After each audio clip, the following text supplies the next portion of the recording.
Poverty is not just the absence of money, but the absence of opportunity. And the United States is a country where you have both freedom and abundant opportunities. Moving to the United States has given me both. I grew up in Lagos, Nigeria. I came from a close-knit family. I was the third of four children. And the best thing that my parents gave me was the gift of education. Even though I came from a poor family, they gave me education with the instruction that this is the tool that will help me to dig my way out of poverty and ignorance. But what my parents did was that they instilled in us the value of faith, hard work, and not giving up. They made us realize that if you put in the work, you will definitely get the reward. I came without a dime in my pocket. All I had was big dreams, determination to succeed, and the resilience. I got my first job at the age of 14. My job was on a construction site. My duties were to move concrete on a large pan from one end of the construction site to another one. I worked on that day from around 6 in the morning to about 7 at night. At the end of the day, the employer refused to pay me. And the reason was because she did not authorize the foreman to hire me. So I worked from sunup to sundown and didn't get paid. That tore up my spirit. And from that moment on, I decided that I was going to become a lawyer. And I was going to use every ounce of strength within me to fight against injustice, regardless of how powerful the opponent is. I am a man that worked my way up from nothing. I know what it means to feel like you're being unfairly treated, and I'm the person that can stand up to opponents regardless of how big or how powerful they are.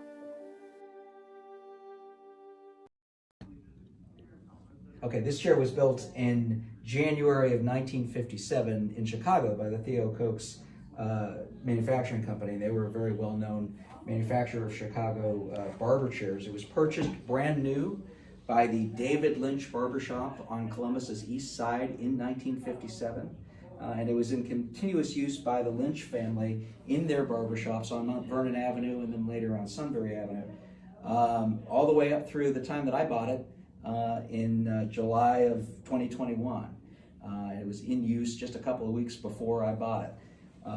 It was in pretty rough shape when I got it. I stripped it all the way down to the core elements and built it back up and learned a thing or two about barber chair restoration while I was at it. And I think it's a beautiful object, but what's most important to me is its history.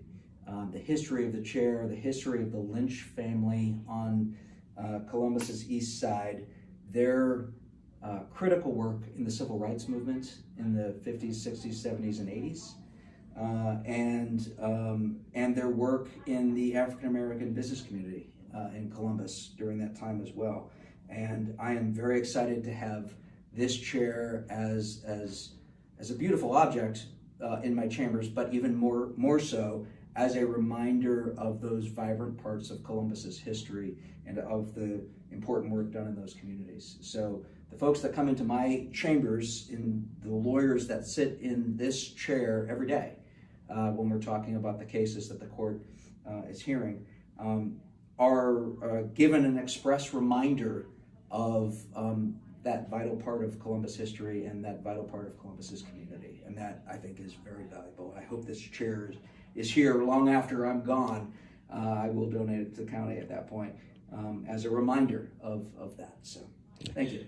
Judge Aveni, you could have had this chair in the basement of your home. That's you right. decided to bring it to your chamber. Is there a particular reason why you did that? Yeah, absolutely. So I was in the market for a barber chair. I thought that'd be a fun thing to try and restore. I have a long sort of personal history as a hobby of finding old objects and restoring them. If you look around, you'll see a few of those. So I thought it was a fun opportunity to get a chair and learn a little bit of leather upholstery, learn a little bit of mechanical work, and I intended to have it in my basement. when I found out who I was buying it from, and when I found out the history of that, I realized that it really didn't belong in my basement where only I would enjoy it. I decided that I really did need to bring it into the courthouse, where it becomes more than just a chair. It becomes a talking point about things like social justice, things like equity and financial equity, and the opportunities that Columbus history has presented for itself and sometimes failed to present for itself, and how those communities have had an ongoing struggle over a long period of time. And I want people, when they're sitting in my chambers in the courthouse, to be thinking about issues of social justice and the strengths and occasional failures of Columbus history as part of that discussion, as a reminder that we all need to do better. So this chair belongs in the courthouse as far as I'm concerned, and I'm thrilled to be a steward of it for my time here in the courthouse, and I hope that it stays here long after I'm gone. If for no other reason than because it's really, really heavy. It's about 350 pounds. So the chair is fully functioning. It swivels. It tilts all the way back, and it is, as I said, it is. It's a fully working barber chair, but it is, to my eyes, it's a lot more than that. So I'm thrilled to have it. Thank you. Thank you for joining us on this episode of Legal Angle with Emmanuel the Law Olawale. I have some special guests with me today. I'm going to start with my first guest, which is Judge Carl Aveni. And welcome to the show, Judge Aveni. Thank you very much. I'm very glad to be here. Thank you. I also have with me Mr. Orville Lynch Jr. Welcome to the show. Thank you so much. Thank you. Glad to be here. Thank you. And I have his beautiful wife, Sharon, also on the show. Thank you, sir. I appreciate the invitation. It's nice to see you, Judge. And it's nice to see everybody. And happy anniversary to you guys. Tomorrow is your wedding anniversary. Ah, that's right. Yep. 28 years. 28 years. Wow.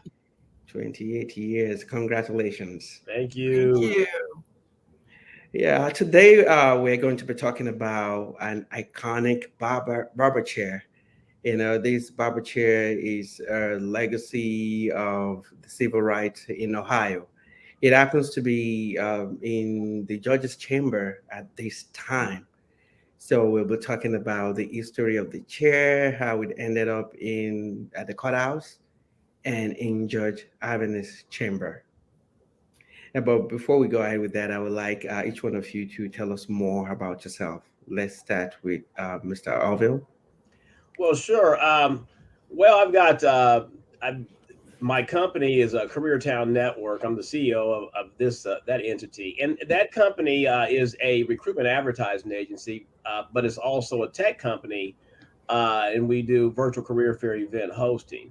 The company actually started as a spinoff entity from the Columbus Post newspaper. We sold that newspaper from my uncle Amos Lynch, and we spun. I kept the ad agency part and turned it into first was Champions University Media, and then Careertown Network that evolved over time, and now that is the dominant entity. Our company also owns Amerisound Studios, or it's now called Careertown Studios, formerly Amerisound Studios. So we've been an entrepreneur for pretty much almost all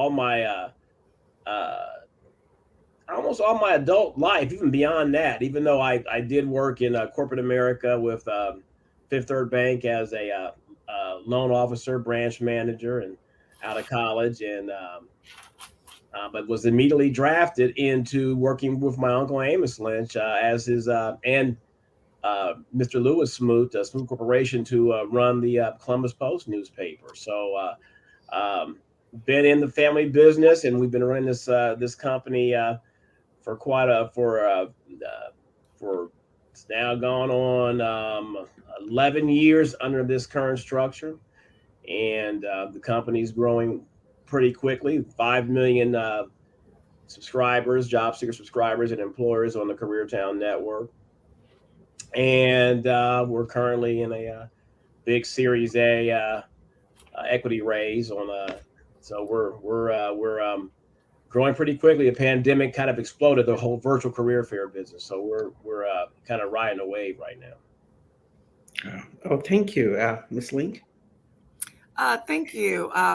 My background is mostly in court administration. I've spent 29 years working the municipal common pleas and appellate level. I spent some time also at the Supreme Court working for the Judicial Conference.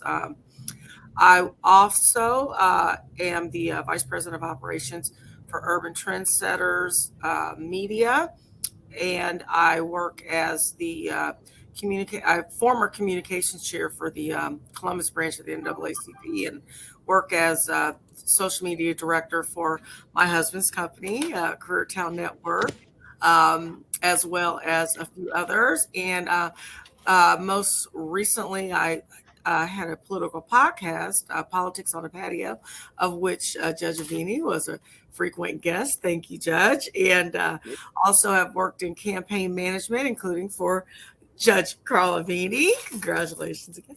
And currently work as a paralegal for the law firm of Sayet and Pyatt here in Columbus, Ohio, for John Saya and Rick Pyatt.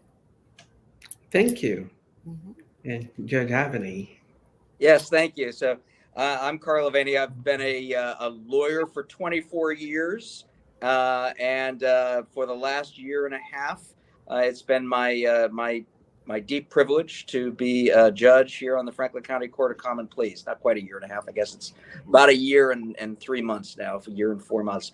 So I came up through the practice of law, was involved in politics in Columbus for a bit, got to know Sharon and Orville real well in that context, and eventually threw my own hat in the ring, and the voters decided to make me a judge on New Year's Day of 2020, and here I am.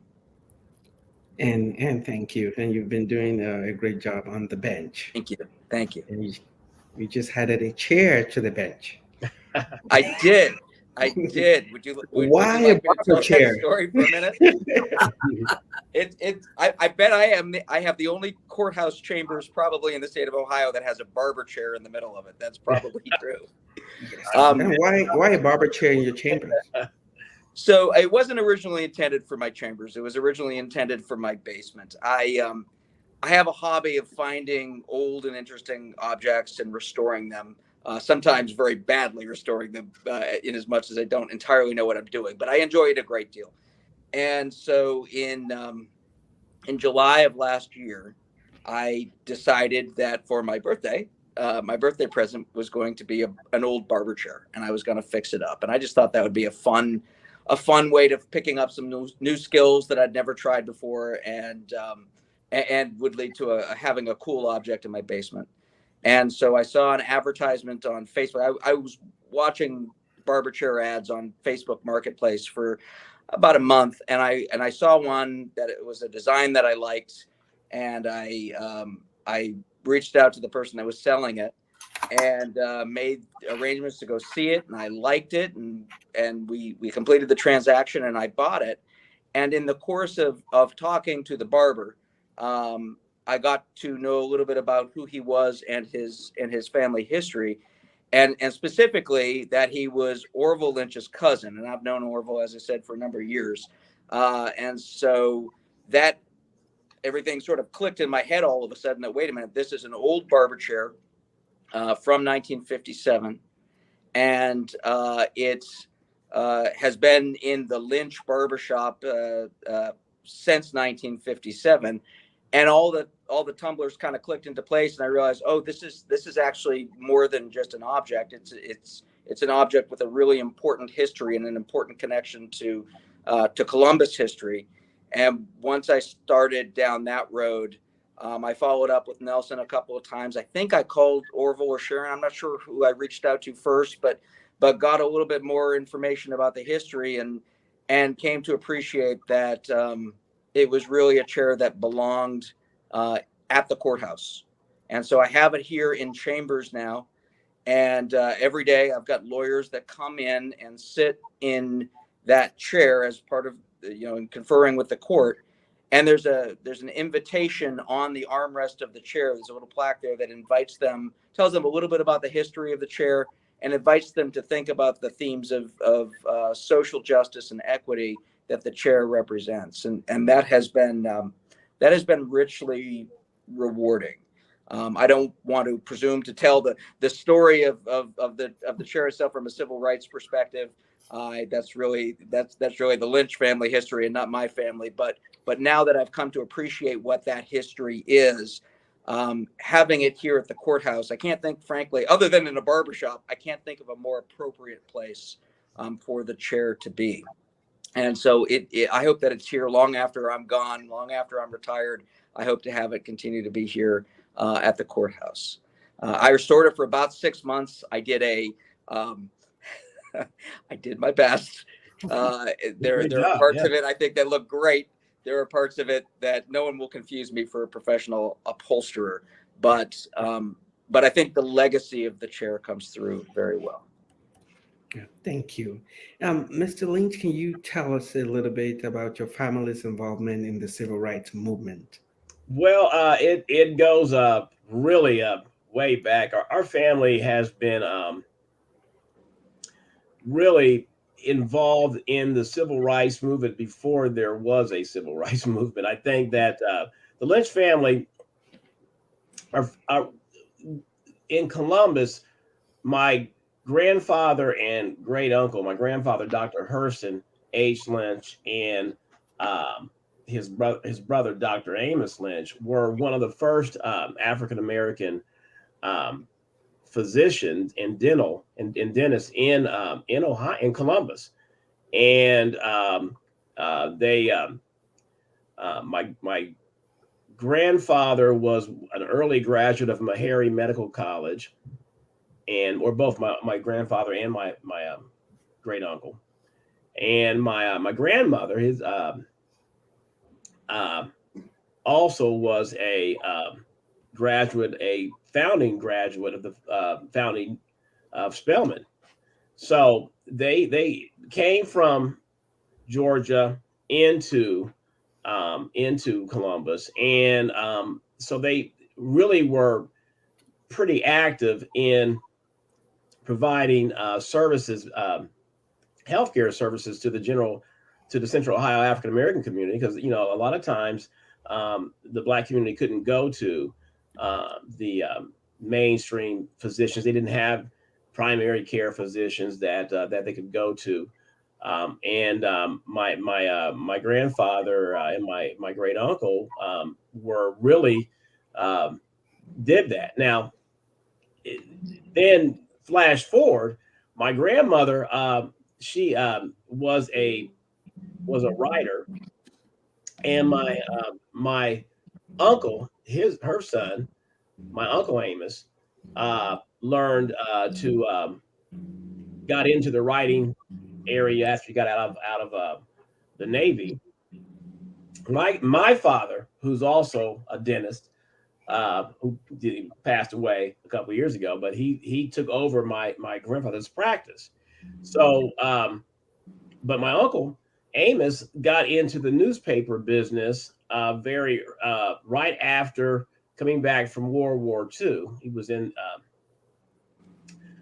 service, and he started or working for the Ohio Sentinel newspaper, an early African American newspaper here in Columbus. And that was around around the I would say late 40s into the 50s, and then he then began to moved to the Column Post newspaper, and working did that in Cleveland, and working for William O. Walker, the founder of the Column Post out of Cleveland.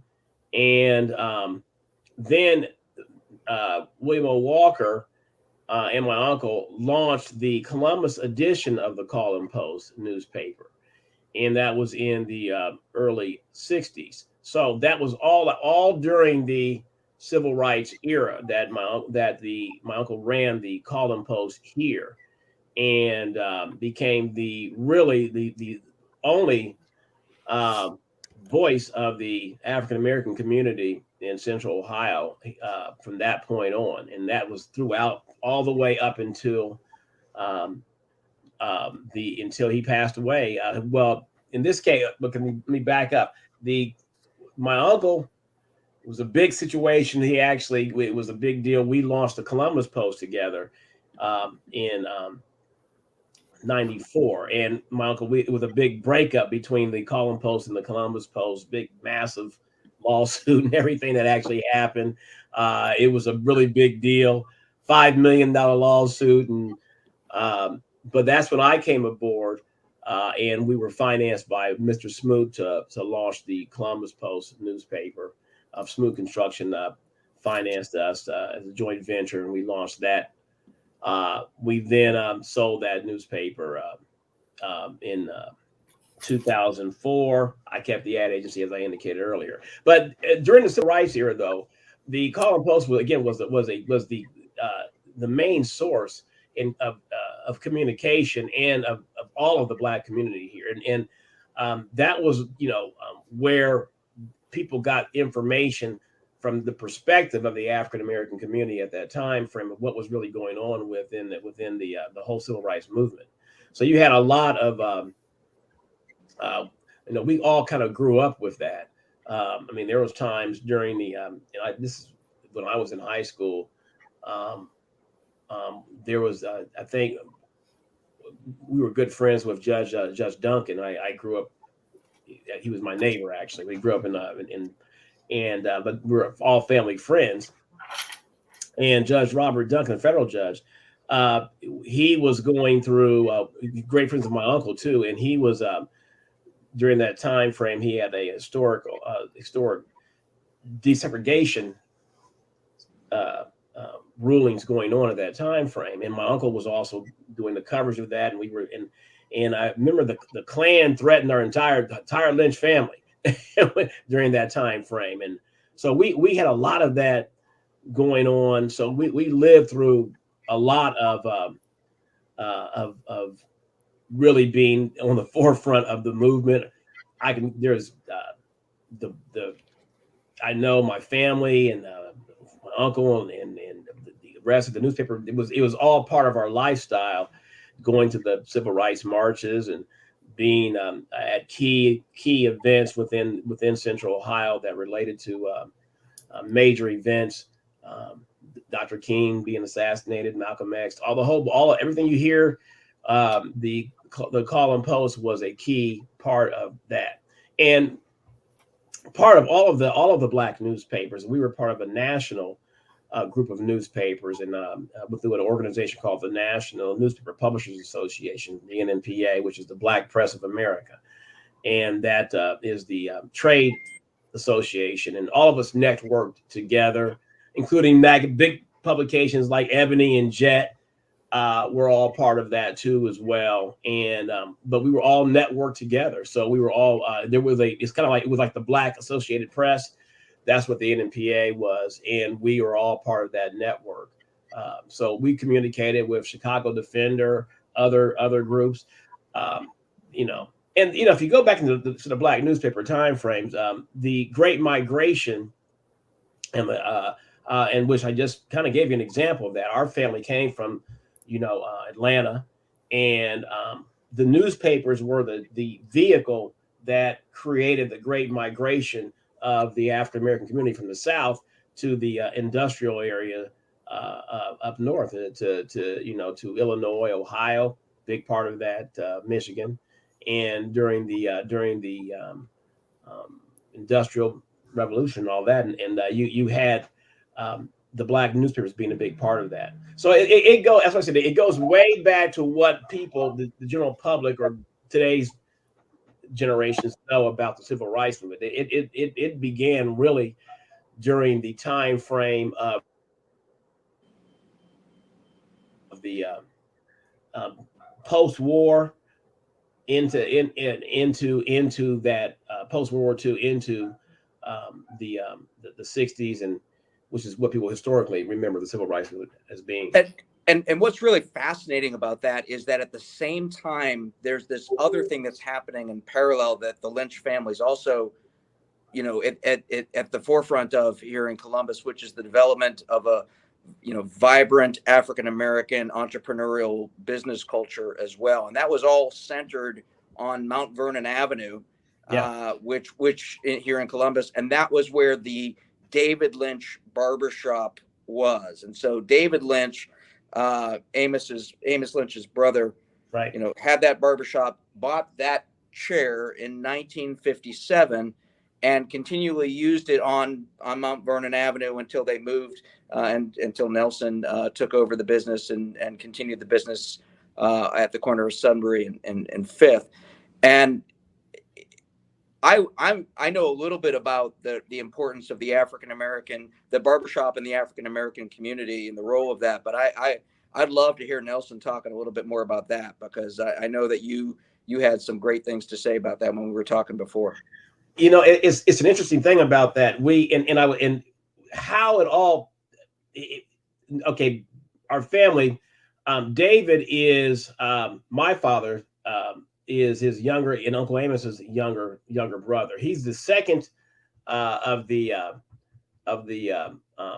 male siblings in that family. It was my uncle Hugh. He's the youngest. Uncle David was next, and then you had my aunt Jevelyn.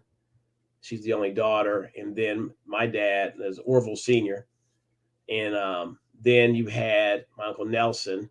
Then you had Amos, who was the oldest, and my Uncle David was a pretty good athlete in during the in high school and in some early years in college too. But great entrepreneur, and that's the one thing about our family. I mean, we really.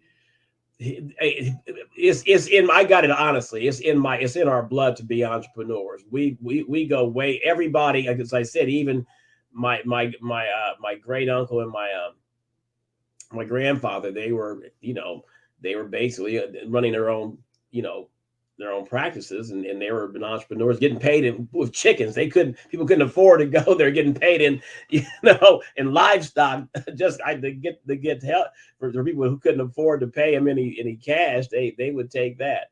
But my Uncle David was a really he was a individual who had several kind of business. The barbershop was his steady business, but he had several things. He had several other operations. He had at one time a roller skating rink. He had a nightclub going on. He had some other things that he was doing, but the barbershop was consistent. And the cool thing about the barbershop was that the community, it acted like it was a networking vehicle. And that's really how my Uncle David and my Uncle Amos actually kind of worked that a little bit. They both kind of worked off each other in tandem, with a lot of community leaders going to the barbershop, and a lot of times then the newspaper, people would be from the Calling Post would be there, and there would be interaction with all of these people and connecting with what's really going on in the Black community. And that's really the case with the African American community, in which the barbershop and the beauty salon is really a community focal point, or a networking area. But it was particularly that a little bit more so with my Uncle David, because of the unique position of our family in the Central Ohio community, Black community, and we got kind of leadership roles throughout over the past 100 years, and that was besides the church community, the barbershop was a key place for us to communicate, a place to not. and I would even interject, go so far as to say it still remains that Oh yeah. this day and age, which is another reason why the barber chair in Judge Aveni's office is just so poignant and so moved the Black community to see that shown and displayed in such a public aspect, is because so much of our childhoods and young adult years were spent in these areas. That's how we exchanged information and learned what was going on in our community. So when Judge Aveni placed that chair in his chambers, for a lot of us, it really hit home, and it really was something special for us in our community. Thank you. Because the way the barbershop is within the Black community, it's like the place where you go to get information. Sometimes you have people posting they need a room, they need roommates, they need to hire somebody. They put it on the board at the barbershop. It's also a place where people go in for to talk to their therapist, who's like their barber. That's So, right. Right. That's right. It definitely has all of that aspects. People's like I said, my first haircut was in that chair. As a matter of fact, in the judge's chambers, and a lot of my cousins were also, that was their first haircut, and that was kind of a and that's how it is. And it was a people stay at their barbers for a long time within, and it becomes a family relationship. And in this case, it was our family. So there's that. We were able to that was a great way for us to be able to see everybody. We, my cousins, and for us to connect with the community. But then in that particular chair in that barber shop, you had again, a lot of city leaders would come in there, and you saw a lot of people coming in there because it was tied to the family newspaper. And so you end up having a lot more of political activity going on in that particular barbershop than you would have other shops in the community. You simply had people coming in there because of the relationship, obviously because of the newspaper relationship and just the family in general. So you would have we had a lot of who's who coming in there, celebrities, national celebrities, political leaders, civil rights leaders that occurred throughout the years, that they would come into that Uncle Dave's shop. yeah. Can you mention just a few names of some of those iconic figures? Oh wow! Let's see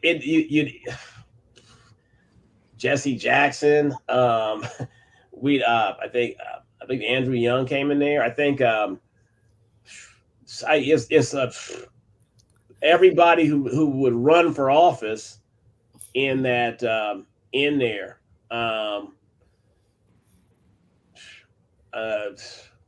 We had Someone was mentioning before that Mayor Mike Coleman, used that chair a fair amount over the years. Well, Mike is for him that's a family friend. Yes, sir. He was always there. Yeah. I can go down the list of Columbus. There's national people. I was going to go with the national folks, but the local, every major Black leader within Central Ohio came into that barbershop. His barbershop. Period. Yeah. I can go down the list. Roseman. I can go to the Beatties. I could Espy, Larry James, everybody's been there. You can go down the list of that is something that is been the case historically. Anybody who was in politics came into within the African American community, and other ones who were trying to court the African American community were coming in there too as well. So that was the case across the board. But there are some national people who came in there, a lot of celebrities, local celebrities, It's really a who's who throughout the years who have been in that shop. Thank you. And Sharon, what does it feel like to be married into a family known for advocacy for civil rights? Well, it's interesting. Usually when I say my last name of Lynch, I get one of two questions. Are you any relation to Amos Lynch, or are you any relation to David Lynch? So I've gotten very accustomed to answering yes. As a matter of fact, I am. Also, and to a lesser degree, but still quite frequent, I'm asked if I'm related to my mother-in-law, Gwendolyn Lynch, who was a school teacher in the Columbus school systems for about close to 40 years. But, I enjoy it. My family was also a part of civil rights. My uncle, Harvey H. Alston Sr. was the first Black police chief in the United States, right here in Columbus. At the time, the position was called police inspector, but it is the equivalent to police chief. And I grew up seeing pictures of my uncle with Presidents Gerald Ford and Richard Nixon. And their house was a buzz of activity, through my childhood. He did make a run for sheriff, wasn't successful. But so I grew up surrounded by leaders in the local Black community. So, it was kind of a natural fusion when Orville and I got together. And then also my uncle, Dr. Jesse Lewis, actually still owns one of the oldest Black newspapers in the United States, the Birmingham Times, and at one point owned the oldest Black ad agency. That was sold, but he's in his mid-90s and he still runs the Birmingham Times to this day, although he's brought in a lot of his grandchildren are now participating in running the newspaper. But it was interesting when Orville and I were younger, earlier in our marriage, we'd go to the National Newspaper Publishers Association conferences, and we were actually the only family that had people with newspapers on both sides of our family. So, it's really made me appreciate the history of my family, and then the history of Orville's family and civil rights.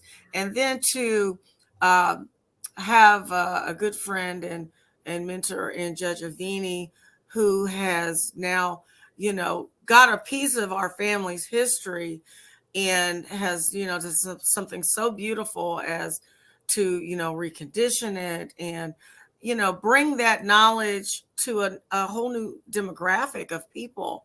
It's really heartwarming, and the Lynch family is very appreciative to Judge Aveni.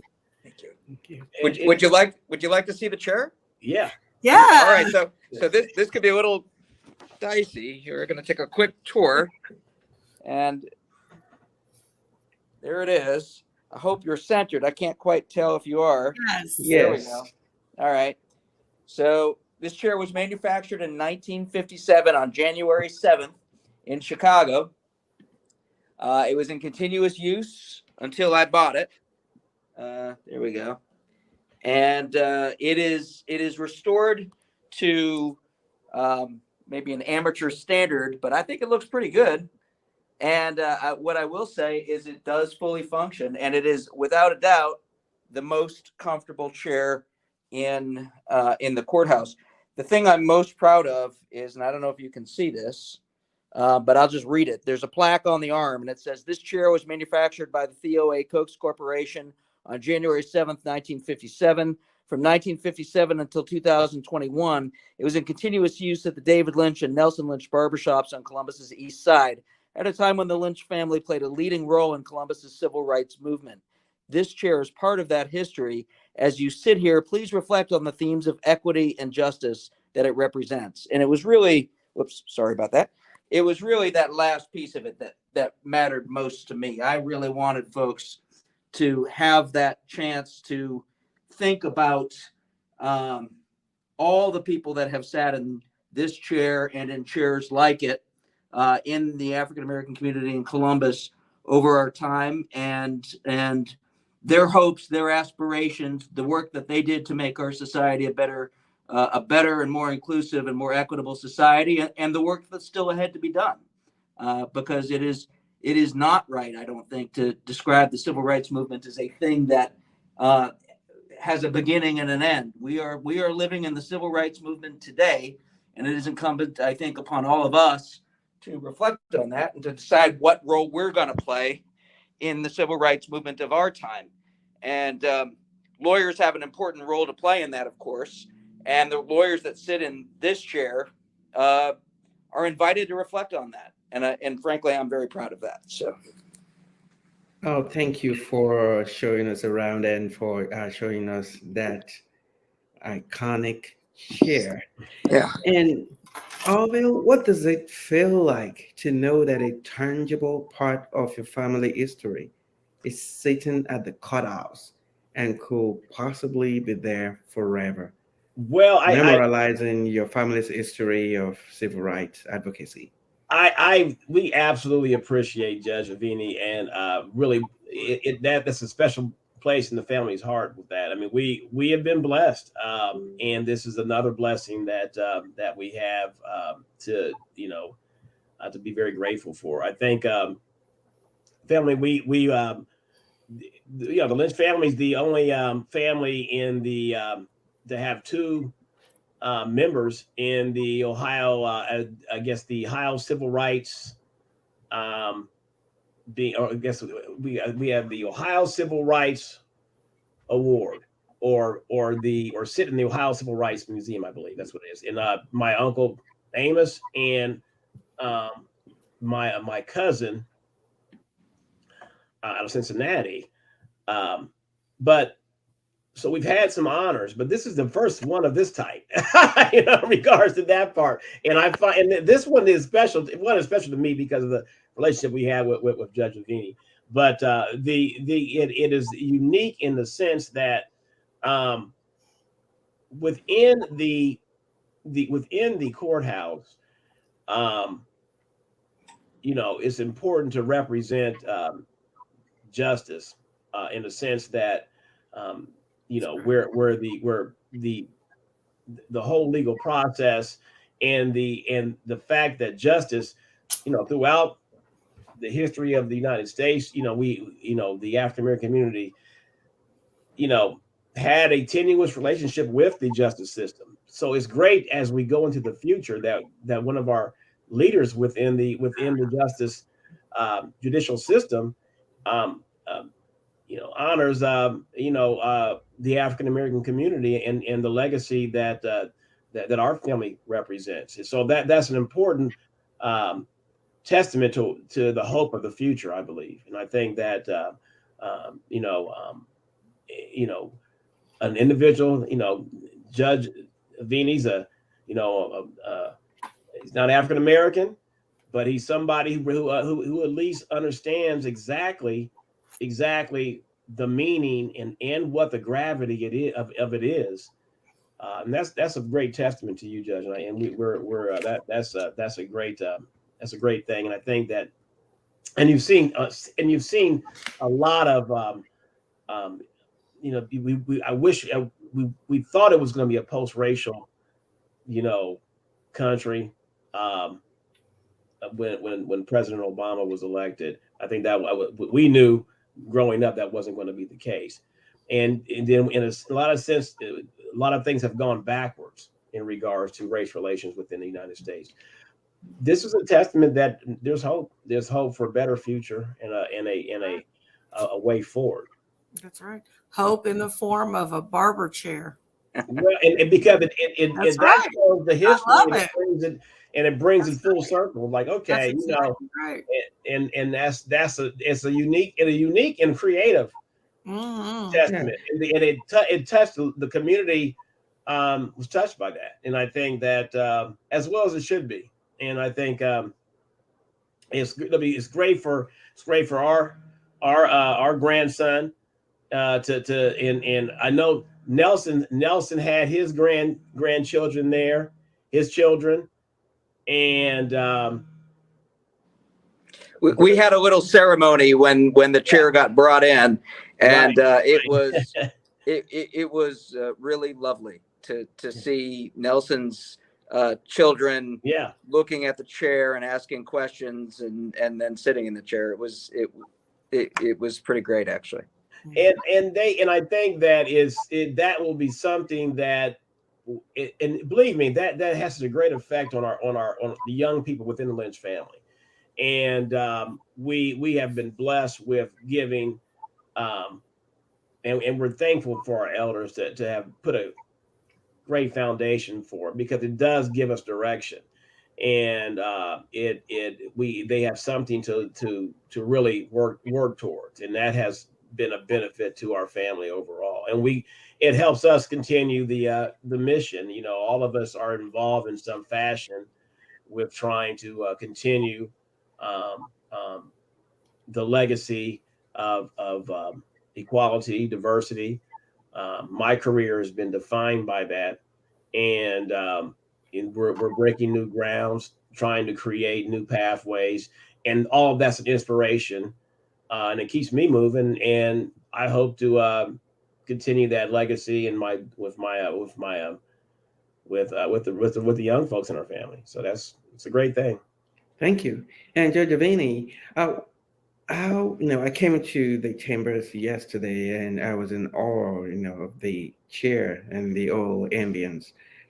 What has been the reactions of lawyers coming into that chamber? Well, it's funny. I think to a person, everyone that stops and asks a question about the chair, as they hear a little bit more about it, they go from, oh, isn't that funny that there's just it's odd that there's a barber chair in this space, to really appreciating what the chair symbolizes and the effort to have that discussion in this space. And so I think that part of it has been universally well met, and it has led to useful conversations during court, while discussing court business, quite frankly. But then there's another part of it, which is there are two kinds of people that come into my chambers. There are those lawyers that under no circumstances want to sit in that chair no matter what. And then there's the lawyers that will throw someone else out of the way to get to sit in that chair, because it is the chair of distinction, of course, in my office. So that part has been interesting and fun to see. But more seriously, it has done what I hoped it would do, which is start conversations about broad themes of equity and justice. And if you can't have those kinds of discussions in a courthouse, where in the world could you possibly have them? Although I suppose the answer is in the barbershop. But in any event, it has done exactly what I hoped it would, and it has been really, really rewarding to see. Thank you. The chair itself is symbolic, even in its form and shape. It's a chair that revolves. Mm-hmm. And the thing about justice is that the justice too is a revolving door.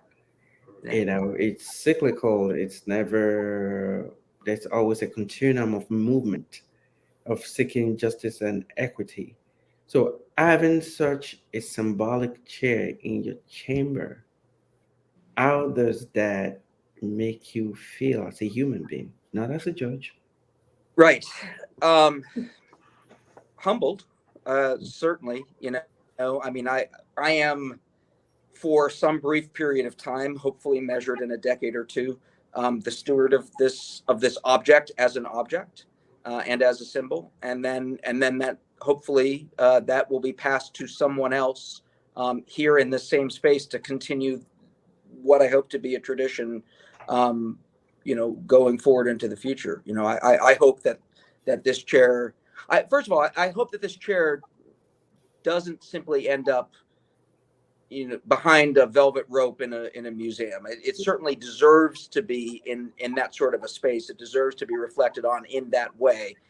But I think that what it is uniquely able to do is be a tactile experience that allows people to more directly immerse themselves in, you're sitting where literally hundreds or thousands of people have sat before to do something that while those people were getting their hair cut on a Saturday morning in 1957 or 1967 or 1977 or 87, they were talking about their lives with their barber. They were talking about their families. They were talking about their businesses and what they hoped for themselves and for their children over time. And if you sit there and feel the contours of the chair and put yourself in that space where so many people have come before, it is a more impactful experience, I think, than just seeing an object behind glass or behind a velvet rope in a place where you observe it, out of any context or tangible experience. So it's my hope that it stays here at the courthouse long after I'm gone. And I hope that it continues to have and spur those discussions that it already is having here in my courtroom. Thank you. Because it's a tangible representation of history, also a tangible connection to the quest for equity and justice. Absolutely. And there's no better place to have a chair like that Right. than at the courthouse. That's right. Mr. Lynch, so knowing your family history, in publishing and advocacy, do you think we're still seeking civil rights at this time? Well, the civil rights is we're actually going to, again, as I said earlier, we're kind of backtracking on some of the various issues that exist. We've had a scenario in which you have kind of an unveiling of some of the simmering racial issues that have now been uncovered. I think the lot of unrest that has occurred over the past I would say past 4 years or so. You've had a lot of issues that have caused the civil rights, areas of civil rights, voting rights, all the things that are kind of being threatened. Civil rights is clearly very important right now, and then when you see what's going on in other countries, you see what's happening with Ukraine. I mean, and the importance of democratic ideals, of individual rights, of equality, and freedom. Real freedom. Not just the term freedom, but real. Real. Where you actually have rights. All of those are being attacked. You're having that on a global level. So civil rights is now is still racial, but it's a human issue now, human rights now. So you have a whole thing of that scenario. But in regards to the African American community and other communities of color, it is even more of an issue. As the country becomes more diverse, you're having a bigger backlash that's actually happening. And I think even when President Obama, became, was elected, it actually triggered a range of a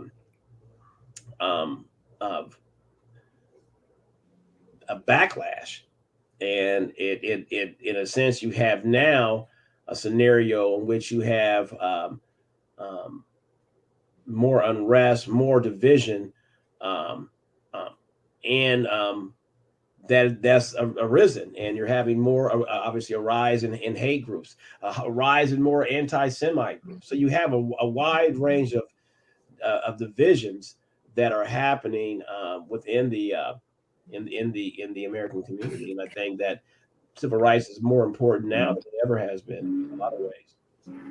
Thank you. Because civil rights also happens to be human rights, and as long as they're humans, there will always be something to clamor for, because we can always do better. Equity and justice will always be an issue. I really appreciate this conversation, and we are about to come to an end of this show. But before we sign off, I would like to ask each one of you what it means to come on legal angle. So I'm going to start with Sharon. I guess it means I've made it. I'm somebody special. I certainly appreciate the opportunity to speak with you. I've seen you numerous times behind the scenes with different candidates, so it was my pleasure, and certainly I certainly enjoyed being on this side and part of the discussion, and I appreciate it very much. Thank you, sir. Yeah, thank you for coming. Mr. Orville? Well, I think it's an absolute honor, and particularly with this show with Judge Aveni and this whole um, the whole topic of this show. I wanted to get you a chance to come into our studios, and you can come into to our the Careertown Studios, formerly Amerisound Studios. I'll Love to say have yes to that. Yeah, absolutely. We would love to bring your show as part of one of our one on our network here. But absolutely, it's a great opportunity, and we absolutely appreciate it. So, and this again, this is an honor and continuing honor to be Absolutely. part of this whole campaign involving my Uncle David's historic chair, and we really appreciate Judge Aveni for putting it out to the rest of to our community here. It's been fantastic. Absolutely. Judge Aveni? Well, it's a thrill to be back. You know, I've had the good fortune to work with you a couple of other times, and I've enjoyed each and every one of those experiences. I would welcome other opportunities to talk about the law, which is a subject that I know is near and dear to both of our hearts. And you know, I think there's a real hunger for within the public at this point to understand a little bit more about why the law is the way it is, and have an opportunity to participate in the discussion about how we make it even better and how we make it even more inclusive and fair for everyone. And that you know, that doesn't happen by neglecting it. That happens by shining a spotlight on it and having those tough discussions sometimes when those tough discussions need to be had. Thank you. Now, thank you all for coming on this show and for letting us have this vibrant discussion. It's a pleasure to have you all. And for those of you watching us at home, thank you for your time. And for those of you listening to this as a podcast, thank you for your time.